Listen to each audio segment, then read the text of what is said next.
Hello everyone, and welcome. My name's Daniel, and I'm going to be teaching you about web and mobile design and best practices while also teaching you how to use Figma along the way. You're going to learn a bunch of different things. Everything from learning how to design a UI, to learning how to collaborate with others, to building design systems and prototypes. It's going to be really great. Now here we are on the Figma webpage. Here you can learn a little bit more about Figma if you wanted to. You can learn about things like design, prototyping, design systems, collaboration, everything. You can even get downloads if you really want to download the actual desktop application. But if you wanted to work within the browser, you can do that as well.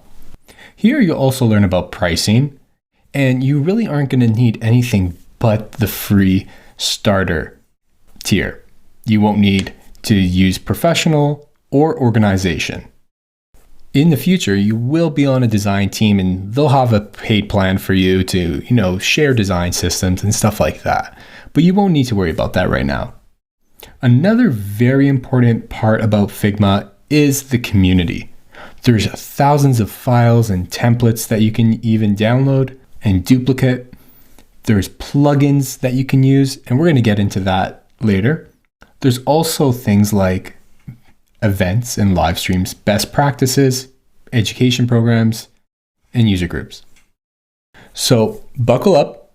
We are going to sign up for Figma next and jump right in, and I'm going to teach you how to use Figma from the ground up.